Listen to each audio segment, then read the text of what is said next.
Welcome to this video. My name is Hannes Knechtges, and in this video I want to show you a very good example and exercise for alternate picking and for synchronization of your left and your right hand. Let me show you what you can expect to learn in this video.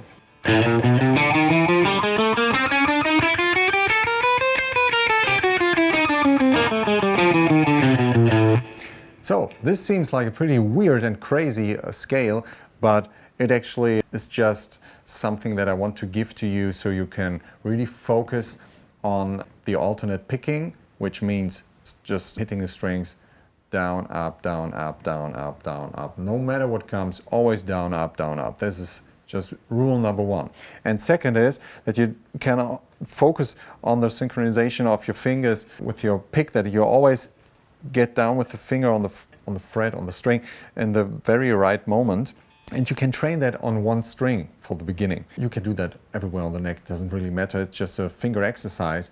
You start in the 5th fret of the E string with a downstroke, then middle finger, 6th fret with an upstroke, ring finger, downstroke, the 7th fret, and pinky, 8th fret with an upstroke again. And then you repeat that all over again, and make sure to have your fingers kind of like this, lined up.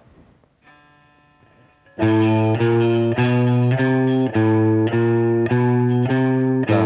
up, down, up, down, up, down, up, down, up, down, up, down, up, down, up, down, up, down, up. You get the idea? Take a look at the way I hold the neck here. The thumb is kind of like behind the neck, and the index finger is kind of muting the other strings, at least most of them, to just prevent the strings from ringing. We just focus on one string for now. And really make sure to play legato. Connect the notes with each other. And don't play.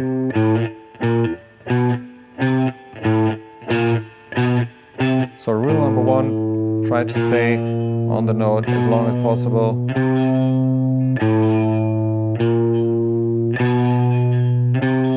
And make sure the sound of down and up strokes is as equal as possible. Don't have like downstrokes louder than the upstrokes.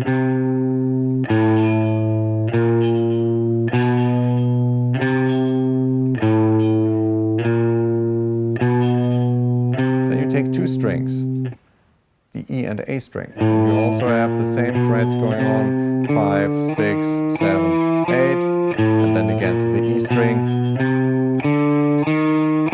So just focus on two strings and make sure your pick follows.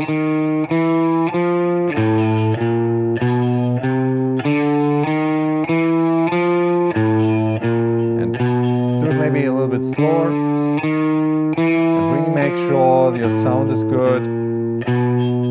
You have clean legato playing here. Dun, dun, dun, and not.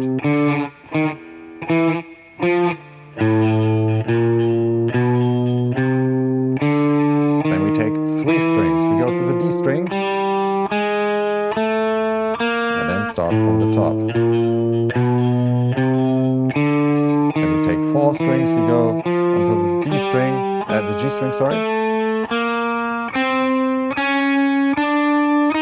In that moment, I'm lying with my picking hand on the E and A and D string. So just move along with the picking hand towards the string you're about to play. B string and E string.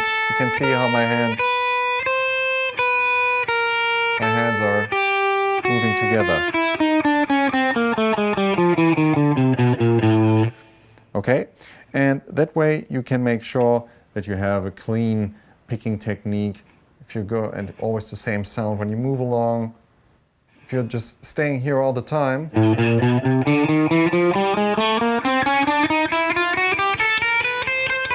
you see the position changes.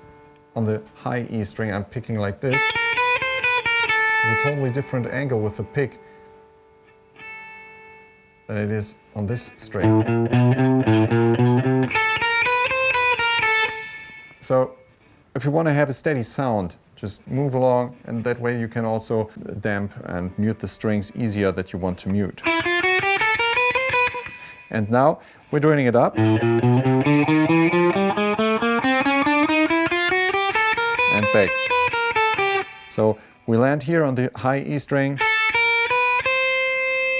The last note is an upstroke, of course. And then we start again doing it backwards with a downstroke on the pinky.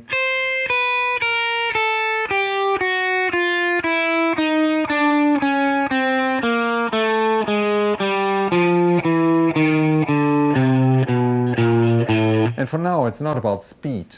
It's about technique and making this or play as clean as possible. Focusing on your left hand, things that the left hand has to do and what the right hand has to do, all the things I just mentioned. Be patient for yourself. This takes time until you develop a good alternate picking technique. And of course, you can alter this exercise and play around with it. This is also a thing that's necessary for developing skills. Be creative with the stuff that you do. If you play the scale, this is a thing I always say to my students, take the scale, if you want to call this a scale here, or more of an exercise, and jump over the A string to the D string, to the B string, and stuff. Jump over things and do stuff differently, or just play it backwards all the time.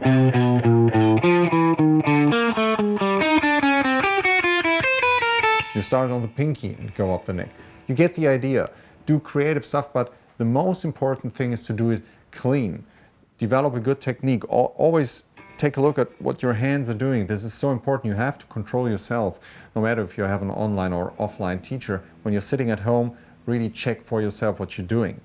So thanks for tuning in, and see you in the next video. I hope you have fun with this exercise, and take care. Bye.